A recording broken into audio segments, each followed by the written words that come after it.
Okay, with William and Eguienta, Bubbling Synapses is the short film. It's 3 minutes. It's an experimental animation film. It's really amazing. It's a really amazing film. You just finished it in July, and I can see the festivals that it's played at. It's played at a ton of festivals already. So I hope you're excited and you're proud that the success of the film so far. Yeah, for sure. I wasn't expected, but it was so intense for this film because it's a hard project. So we did it just for the fun, and we tried to send to a couple of festivals. But yeah, seeing that a lot of people love the film, so we sent it to more and more and more, and yeah, it's grow every day. So it's a 2D animation. Like I said, it's experimental in nature. Thematically, what are you trying to say in the film? What's the purpose? What's the message of the film? So the film is just about how the artistic people, no matter what they are doing, are dealing with the life and their passion. So you have to put your life on the side to work correctly on your passion, or you need to put your passion on the side to work to do the things for the daily life. So it's hard to combine the two. Yeah. So yeah, it's mainly about the balance between the life and the imagination and the passion you can have. It's almost like a balance in a sense. Yeah, exactly. So, but there's something ironic about it because I'm assuming you had to balance your artistic creation with your work to make this film. Yeah, exactly. So that's why it's like 9 months to do. And it was exactly the process that I show on the film. It's exactly what I was living because I need to pause the film and work on something else and take care of the kids, etc. To just continue to live normally. But Yeah. yeah, on the side, I have this film that I wanted really to accomplish. So do you work in the film industry? Yeah. I work on commercial mainly, and now I'm the director of a TV show in French TV, which is on scientific stuff, try to explain scientific hard concept to everyone. So we image it in the most simplest way to make it understandable to anyone. Okay, so in terms of like doing the visuals for this film, you had some other animators, but is everything like what's the process that you do? That you storyboard everything? Is everything storyboarded and created and then you start the animation? Yeah. I wrote a script for this, of course, and Yeah. then we did a storyboard. Then we did an animatics, so it's an animated storyboard, really rough, really simple, just to have the right timing and to see if everything works in editing. Then we started to edit, to start to animate, sorry, the character without landscape, just a placeholder for the beginning, and then we improve it by time. And the particular things is that everything is animated on an iPad. On an iPad. Yeah. Just with an iPad, we did all the 2D animation on iPad. I wanted to test this because I was sure we were able to do a production quality or kind of on iPad. So I wanted to have this challenge to do the most I can on the iPad, and we complete some color grading, etc. On computer. Oh wow. And then you had a couple collaborators help you with the animation. They're friends of yours, people you work with? No, there was two internship. So they were working in my company and Okay. wanted to learn the animation. So they learn on this film. So they are pretty happy to Oh, see God, how the thing is going for their first film. that's smart. Almost like free labor in a sense. Yeah, kind of. Yeah. Yeah. No, but then at the same time, it's a win-win because they get experience, they get this credit of this award-winning film, and you get you get help, because you can't do it all by yourself. You can, but it just takes longer to do it all by yourself, right? So it's a Yeah, win-win yeah, yeah. situation. Exactly, and pretty cool because one of them already found a work in a bigger studios because of this film, and the second one is in process for now, but have some opportunities because it's the only project we have in their demo, so it's quite a win-win, yeah, as you said. So tell me about the and the sound design is fantastic. So you had somebody, is it Demur, who did the sound design and the music for your film? Yeah, exactly. Damien is really talented. I wanted to work with him on a commercial I was prepping on. The project didn't make it. So we were talking with Damir, and I show it the movie, and he says, "Okay, let me try something," and that's it. We started to work like that. And so, like, so do you have an idea? Like, when you were doing the animation, was the mute? Did you have like a temp sound when you were doing the animation? Like, Yeah. what was the process? Yeah, exactly. For this one, I was an artist. I found the sound which is really repetitive with the loop Yeah, that give a strong rhythm. So I was working with that to calibrate the animation. Then I talked to Damir and give him the inspiration I have and this sound, so he have the same rhythm. And I told him to do whatever he wants as long as it's respect this rhythm and the general idea of the film. Because I really wanted to have his creative input and not to be the kind of director who says, I want exactly that and this instrument, etc. yeah. And let's give the most creative possible freedom to him and to the animators too, by the way. So yeah, it's 90% of how Damir see the film and maybe 10% of my feedbacks on maybe we can go on this, and that's it. Gotcha. So okay, I want to talk about the style of the film. I love the beginning where is it like a flower that comes down? Yeah, Like a it's a seed. I don't know the name in English, but you see the plant where you can blow it and they have seeds flying. like kind of like yeah, like a dandelion or yeah, I understand what you're saying. Like when you're a Yeah, kid, you go to yeah, exactly. yeah, And this is gotcha. exactly this seed that we see. It's more glowy and more artistic, but it's exactly this seed that inspired the particle you can see. So I can't obviously I'm talking to you now, so I can't help but notice that the character in the film looks like you. Yeah, it's just because, of course, it's looked like me also in the story, but it's mainly because it's the first 2D animation film I did. I never did it before, and Okay. it was simpler to use myself to see the posing, etc., and have the right perspective to draw because I'm not a drawer at all. So it's really everything. It's almost first try to me on this film. So yeah, it was simpler to take my head and put in it than start on a new character that I don't really handle really well. But it's also your like story too, right? Like it's your basically what you're experiencing emotionally. Yeah, and I think it's kind of the same for almost anyone who have creative mind. So you have to deal between life and creativity.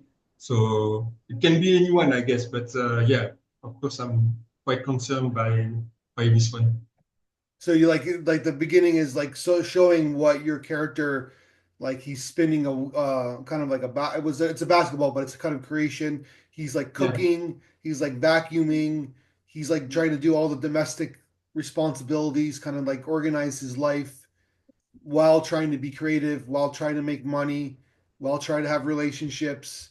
Like there's a lot going on in someone's creative life, and then it's trying to find that balance of like, okay, so I have all these things happening in my life, everything's coming at me, I need them, in order to be a healthy person as well, but I also need to create. Yeah, So yeah, exactly. I think a lot of people can understand what exactly what's being represented in this film. I think that's why not only is it well done and it's a beautiful sound design, but it's also the message people can really understand. Yeah, I wasn't sure, but people catch it because it's really experimental and Yeah. not really, you have no voice and it's really schematic. So I wasn't sure it was so obvious for everyone, but yeah, from the feedback I have from your festival and some others, yeah, people seems to really identify to the character and the struggle you can have between the two life. Yeah, and but also too, it's like almost like subconsciously we get the emotion of Yeah, what's happening in the film, right? Like we're taking in what's taking place from first viewing, and then when you watch it again, like I'm fortunate enough to watch it again, you're seeing like, okay, this is what you're it's like what I'm trying to say is like it deserves multiple viewings. yeah, I think so. Yeah. So, and it's doing like you just like I said, you just decided to put it in a couple festivals. You're seeing the success now. It's like playing all over the world. So it's interesting because like you're in France, but then it's also playing like in like obviously North America. It's playing in Italy. It's playing in other country, Greece, right? Brazil. So it's playing in different continents, different places in the world. UK, Myanmar. Like everybody gets the message, right? And also too, like there's no like dialogue, so it can play anywhere, right? Yeah, yeah, yeah, absolutely. And it was kind of the idea to not have dialogue in the film because I wanted to be the more universal possible. And that's also why we don't illustrate a specific kind of creation too. We Yeah. know we have an idea, but we don't know if it's a film, a book, art piece.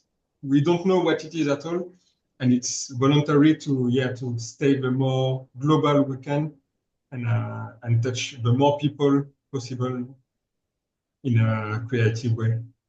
And then so right now, and then so we're doing this podcast on December 30th. So the end, everybody kind of has that kind of like cliche emotion where like it's a new year, we want to do new creative things. Like this year is defined by this your year is defined by this film in many ways, I'm assuming, and the success that it's had, and you got it done, and kind of like you kind of made the film and then distributed it in the same year, and it's like getting it must be a great feeling. So but what's Yeah. 2025? It seems like you're going to be pretty busy. So we're gonna start with another short film, which is kind of special to me because for the first time I didn't write the film. Yeah. I will be just the director, but I'm not the writer. So it's the first to me in a in a fiction. Yeah. I still have to work on the TV show I'm on. I was talking earlier, so I have this one too. And yeah, I will try to. I'm writing two TV shows. I try to move forward on those and expect to find uh, some money or something to make it.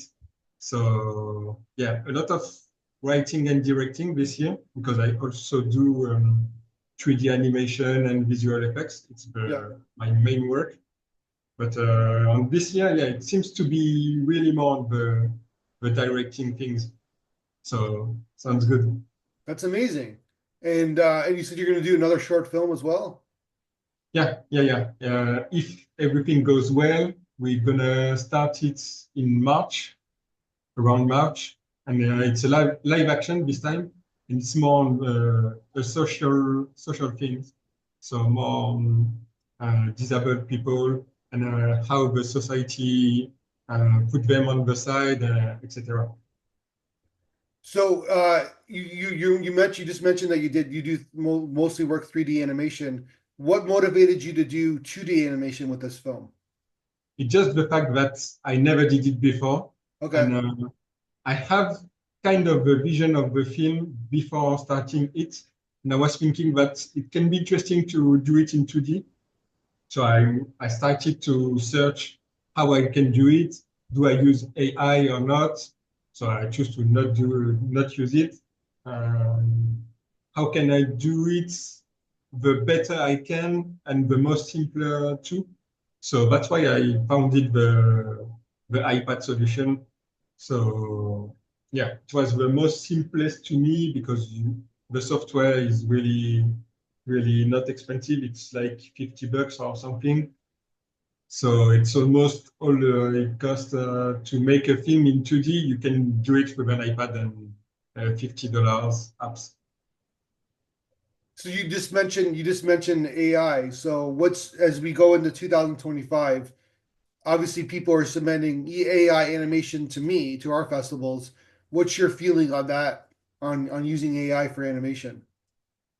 I'm I'm mixed match on this because I see a lot of benefits of it, and it's also opened the creation to a lot of people because anyone can, if you know how to use it, anyone can create. Yeah, But in another way, of course, it's killing some jobs for some people. So I don't use it because I don't want to avoid people work. I don't like being this principle. So I don't use generative AI. I use AI only on technical things and not on creative things because I don't like the idea of the AI stealing the creativity of people or the art research of people. So just a matter of how you use the tool more than the tool of itself, I guess. gotcha. So, but it's not going away. Let's put it that way. No, I don't think so. And you mentioned in on the blog interview to finish things off. You mentioned in the blog interview that the fountain. But we always ask people like what movie they watch the most times in their life, and you mentioned The Fountain, which is kind of like a film that lost, like didn't get the traction that you would think it got, but you said it's the most underrated masterpiece of the last 50 years. Yeah, exactly. I love this film. It's really deep and really have a lot of levels to read. And I understand that it's not for everyone and not everyone like this film because it's really um, demanding and you need to think to everything you are going to see. So it's not an easy movie to understand and it demands a lot of viewing, I guess. But yeah, it's really rich and really deep. Uh, I really love this film. It's Darren Aronofsky is really an amazing director, I think. And it's Darren Aronofsky, who's had a pretty great career so far. But yeah, it's just like I remember it came out and people were just didn't respond to it. But it's like sometimes films like this, they get a second life later on. Like people kind of Yeah, if it goes on a streaming service or whatever, because it didn't do well at the box office either, right? yeah. But it's not. I don't think I was checking before I talked to you. I don't think it's playing anywhere. I can't find it anywhere on streaming. I don't know at all. I have the old DVDs, Yeah, and that's all I have from it. I don't think it's on the streaming yeah, platform. I haven't seen it too, I guess. But yeah, I think it's the kind of film that people hate or love. yeah. You don't have really a middle of in emotion. It's you love the film or you hate it, and it's kind of the same with other movies from this director too, I guess, like Mother or um, yeah, even Requiem for a Dream. Yeah. People love it or hate it. It's But yeah, generally speaking, Requiem's got that iconic status too, yeah, right? So, yeah, and yeah, then after this, he made The Wrestler, which is kind of very kind of not main. It's mainstream for him, right? It's a very yeah, exactly. conventional story. It's almost like he like came back and said, "Okay, I can do a conventional story after this film." So, Yeah, yeah, yeah. All right, man. Well, I just think this movie's fantastic. I think it's like one of the top animation films I've seen this year, and I've seen a lot of them. And I wish you the ultimate best of success. And it seems like you're on your way. You're a busy guy, and you're kind of like I said. It's like the irony is that your film was about what you're doing and what's going on in your life and many people's lives. Like kind of like finding that balance. And like sometimes you work hard at work, right? And it's like, especially in the film industry, you work long hours, and it's really difficult to do your work, your Yeah, creation, right? yeah, exactly. Because you're That's tired, right? that's the most complicated, I think, because you have to work for the client and then work for you, and you don't have the time for both generally. Yeah. And then if you work hard, it kind of merges together where like you can work hard and you're making money, but it's also your work is at the same time. That's the ultimate Yeah, dream, I guess, right? yeah, exactly. Yeah. You got to work your butt off and be talented like you are to get to get that dream come true. So I I hope think so. you're there. I think you're almost there. Just sometimes you don't see the forest for the trees, right? So all right, man. Well, thank you very much for doing this. We had a little bit. It's my fault during the Christmas crazy Christmas holidays. Had a little scheduling stuff. I apologize, and I No appreciate you doing problem. this. Thank you very much. All right, let's talk again when you make your next film. Sorry? Let's talk again when you make your next film. Yeah, for sure.